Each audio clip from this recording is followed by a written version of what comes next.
I was extremely scared of food, terrified to eat, because when I did, I would collapse and my throat would shut. I lived in a state of terror 24/7.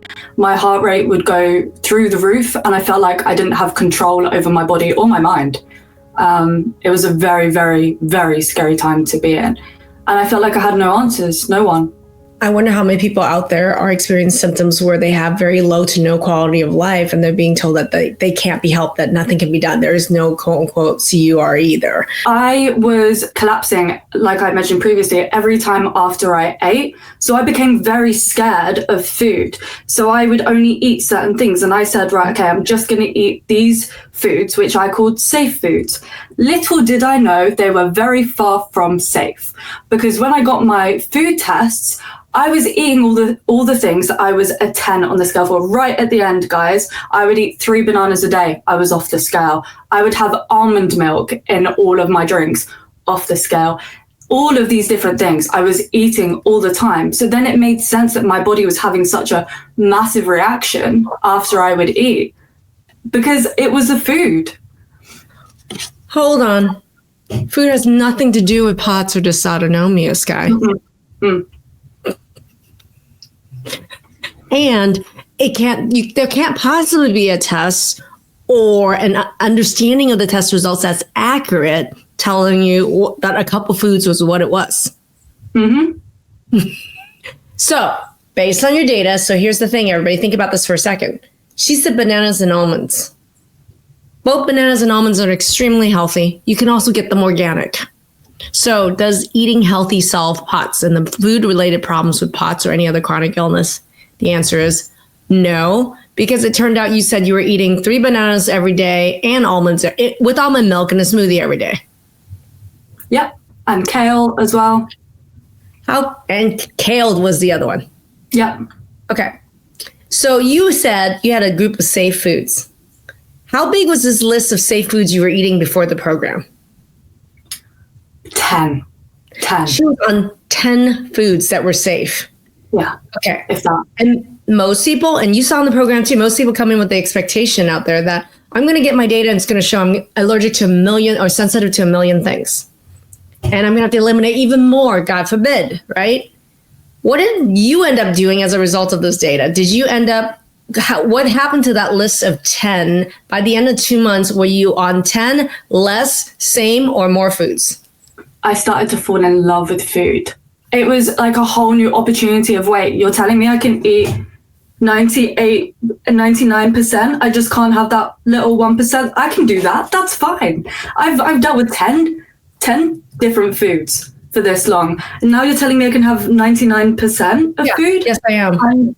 I learned slowly to be able to fall in love with food again. I had to learn to get over my fear of food, because I wouldn't eat as well. So time by time, I started to learn to fall in love with food. And now I eat everything. I mean, everything. Dr. Maggie would come on and I would be there always munching in the background. She's like, there Skye goes again, eating food, because I love food. All of the food. I love it. Who knew food was so closely tied to dysautonomia and POTS? By the way, how long after eliminating just bananas, kale, and almond did your symptoms from POTS already see a big difference? A day.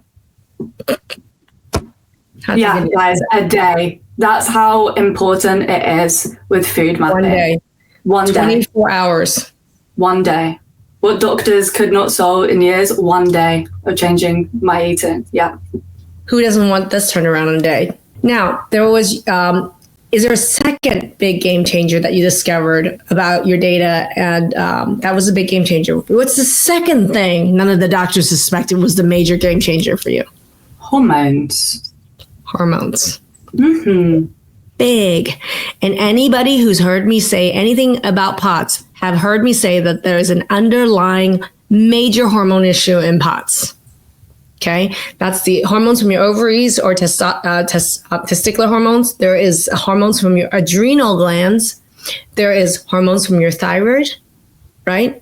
There's hormones that affect blood sugar like insulin, and there's hormones in your brain. So hormones, what did you discover about your hormones based on your data? So I discovered I had PCOS. Polycystic ovarian syndrome. Yep. And this is something that I never knew about before. But I then learned all the things that were linked to it that I was like, no wonder I feel the way I do. So I was an insomniac, right? I could not sleep. I was awake all throughout the night. I was exhausted, but I was tired and wired. Okay. My eyes were wide open. I was wide awake. Yep. But I could not sleep. And throughout the day, I was exhausted. Exhausted. And it's because my cortisol levels were so high at night. When it should be low. So I was working literally in reverse. I had no boost in the morning to wake me up at all. My mum said it was like waking up the Grinch every day, because it was. I could not get out of bed.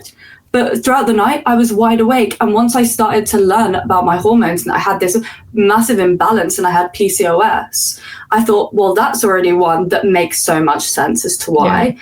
And two, I'm in hospital at the same time every single month. And it was just before I was due on at that month. That's when I would come on. And I asked doctors, could there be something wrong with me hormonally? Because I always go into hospital just before I'm due on. And they said, no, there's no link there whatsoever. And of course, there was a massive link. Of course, there's a link, and we talk about that. So you found out that you had polycystic ovarian syndrome, which is a pattern I teach a lot. Mm-hmm. And I find there's specifically a couple types of patterns that really is a triggering event for positive dysautonomia. So that's one of the patterns, right? Question is, once number one, you got the right testing. Okay. We did saliva hormone testing. Number two, we educated you on what these patterns were. Number three, what did you end up doing to be able to fix these hormones? These are fixable. You're not doomed just because your hormones suck, right? So what'd you do? One was lifestyle change, because my cortisol was working backwards. Mm-hmm. So I had to find ways and to be able to lower my cortisol in the evenings and make myself feel more calm. And then in the day, up my cortisol level. So I had to learn how I could control my own cortisol levels, which was so interesting because it was kind of like my energy was in my hands. And I was thinking, well, what time of the day do I want to place this energy? What time do I need a little bit less energy? And I was starting to learn how I could shift it through lifestyle change, food, different things I could do to decrease my cortisol, meditation, lifestyle. It was really interesting. And food as well, to be able to balance hormones, and things like Defend Her were amazing. Well, so you mentioned touch on a lot of things, and just so everybody knows, is we work with hormones in various different programs of ours. Our main foundations program, we also have a specific hormone program called My Hormone Masterclass that's focused on ovarian and adrenal hormones. That being said, and if you're interested in getting more information and learning more like what symptoms are hormone related, we have a hormone checklist and a guide and can get that to you. But she mentioned a couple things. What are the things that can be done? She mentioned lifestyle. So yes, there are things that you can do. Lifestyle, she mentioned yoga, meditation, right? There were food things, and food piece of this is important because can food allergies and food sensitivities impact and change hormones? You betcha. Okay. The other aspect of this is digestion. We didn't even touch on that because 50% of your reaction to food is related to being intolerant of those couple things. But the other 50% is your dang digestion. So Skye, what did you learn about the digestion piece for you? My digestion sucked. It sucked. It was so bad. And it was non-existent. My digestion, it was all over the place, my stomach, it was so interesting. So learning about digestion and like stomach acid levels and what kind of levels I actually need to be able to absorb the nutrients from food, it was so interesting because I was like, well, no wonder I don't feel good. Anything that I am eating, which is only this amount of the things that I think I can eat, I'm not getting any nutrients from it anyway. You weren't. Because my stomach isn't absorbing anything. Well, how the heck do you expect to get rid of brain fog or chronic fatigue or problems with weight or something, or get results on anything when you're not even digesting or absorbing any of your food, medication, or supplements? Yeah. Right. So for me, like the order of operations and how you deal with what and when is really critical. You got to deal with digestion as one of the first steps. Absolutely. Right? Yeah, you need to set the foundation. Well, the other piece she mentioned was the sleep thing. And I just wanted to tie in. We're going to bonus. I'm telling you some root causes here. And if you're learning something, I love to teach. I love to look at your data. I love to teach and I love to tie pieces together where others won't or can't, right? So one of the things around the sleep thing is she mentioned that her energy and her cortisol levels.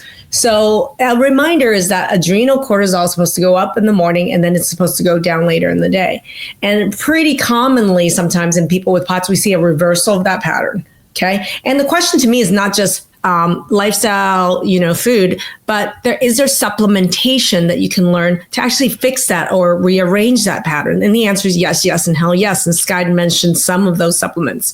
For example, like taking a product like Defender really helps get rid of some of those excess hormones from her ovaries, right? She had always talked about some of the adrenal supplementations. Adrenal supplementation can be, and knowing what it's not, your adrenals aren't just high or low. There are specific patterns that is linked with POTS or dysautonomia or mast cell. So how were you able to pinpoint exactly what supplements and when to take for your hormones or your adrenals? That was really helpful. Yeah, so Defender was really helpful. And there was one as well, I'm trying to remember the name of it, that had ashwagandha in it. Yep. And that was incredible because it works as an adaptogen. So because it wasn't taking my cortisol away, it wasn't trying to cause more of an imbalance again of trying to take it away. Yeah. It was adapting to the actual cortisol cell and just making sure it didn't go past a certain point. Right. Okay, so my cortisol wasn't disappearing, but it was being managed.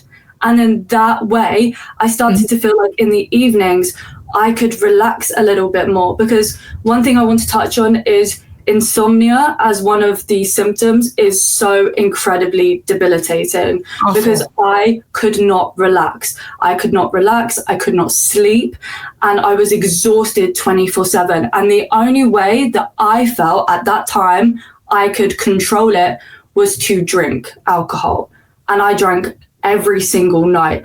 And I was basically drinking myself to sleep because I felt that was the only way, before finding ashwagandha and Defender, that I would be able to actually sleep. And that's how important cortisol levels are. Whoa. So everybody, I want to pay attention to this. What Skye is saying is that, the symptoms from food, blood sugar, and hormones were so bad, creating these POTS-like symptoms, but then this awful insomnia at night, that she was using substances to self-medicate for some of these symptoms. And this is really common and courageous and brave for her to share. And how many of you, and I myself, I'm going to tell you this, how many of you have used substances, and for me, alcohol as well, where it's like, my anxiety is so bad, my palpitations are so bad, or my fear of not being able to sleep is so bad, I'm going to go drink a bunch to make sure I actually fall asleep. But here's the problem. You don't stay asleep with that. And then boom, a couple hours later, 2 a.m., 3 a.m., you're like, and your heart rate's going like this, and you're sitting here like panicked, and you're like, crap. Substance abuse or substance overuse or substance to mask is a really big problem for people with chronic disease. Absolutely. These connections that Skye is making about POTS and dysautonomia with food, blood sugar, insomnia, histamines, digestion, food allergies, and how to solve those symptoms and how to really turn POTS around. We have a free POTS training series for you. Put POTS training series in chat and we'll get that to you. If you already know, you're like, I need to speak with somebody on Dr. Maggie's team. I want to get a strategy going around this. On my dream board is ending POTS this year. Then book a call with us. One of our health strategists would love to meet with you to learn more about what's going on, and we can really create your journey and how you can get better too, right? If there's somebody ready to beat their POTS symptoms for good too, then click the link below and watch a free training today about this one simple concept.